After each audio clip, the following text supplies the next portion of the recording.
What's up everyone, welcome back to the channel and welcome back to episode 3 of Trick Tip Tuesday, and today is all about the kickflip. I know what you're thinking, I shaved my face, my beard is gone.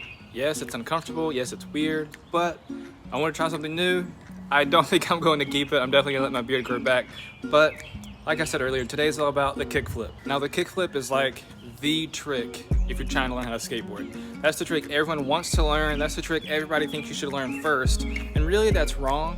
If you haven't learned the tricks in the previous episodes, you should definitely try to learn those first before the kickflip. The kickflip is definitely more of an intermediate than a beginner trick. Like, yes, it's a beginner trick, but it's one of the more advanced of the beginner tricks, in my opinion. It requires a lot more dexterity and coordination between your feet to get the proper pop and flick and stay in the air and land on the board than any of the other tricks in the past episodes of the series. If you haven't been able to check out the others, I'll put it in the card up here. Make sure to check those out before you start learning how to kickflip. Now, to set it for a kickflip, you're going with your back foot kind of in an ollie position, essentially an ollie position, and then your front foot, you're going to want it right under the front bolts. Again, similar to an ollie position, but you're going to want to shift it over just a little bit towards the middle.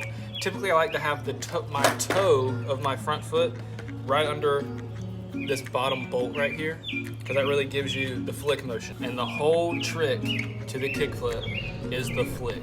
It's all in that ankle flick. If you can't get that ankle flick right, it will never work.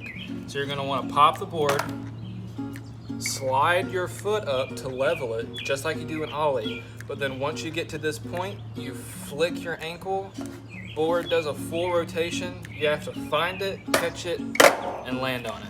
A great way to find out exactly where you need to flick is to take your feet, set up like this, and just practice that motion.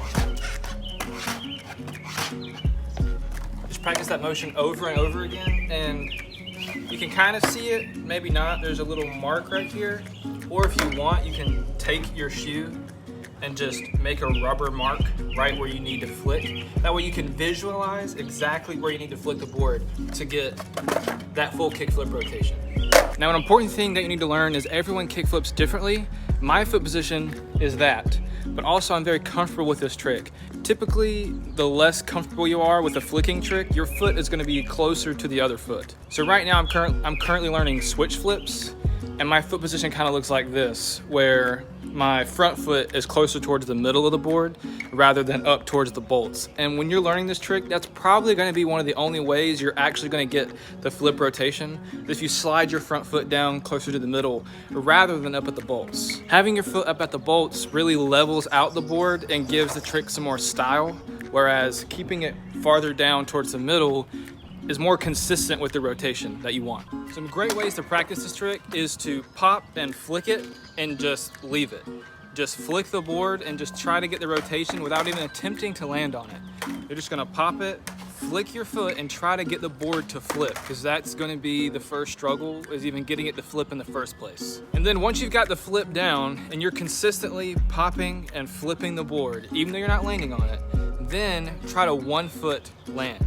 So pop, flick, and pick a foot. Typically you want to do your front foot first. So you would pop, flick the board, and land on it with only your front foot. So keep your right foot on the ground after you popped it. And this will get you really comfortable with flicking the board and getting at least some contact with it after the flip.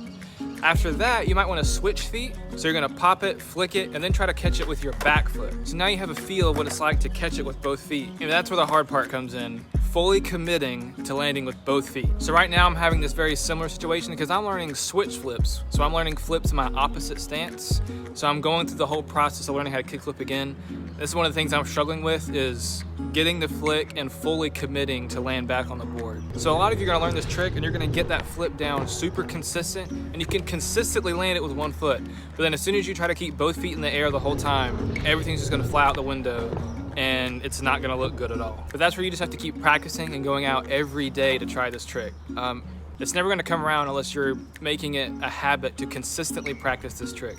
For me, whenever I learn new tricks, once I'm able to land it, I tell myself before I leave this skate session, I'm gonna land this trick at least 4 times. So that way I'm getting consistent practice with the trick. And that's maybe something you can incorporate when you're learning these tricks as well. I completely forgot to film an outro. I'm not sure why, but thank you guys so much for watching. If any of these tips helped you, leave a like down below. And if you want to see more of these, hit the subscribe button because I upload every Tuesday at 8 p.m. a new trick tip for you guys to go out and learn. There'll be some older videos right here. Make sure to check those out, and I will catch you guys in the next one.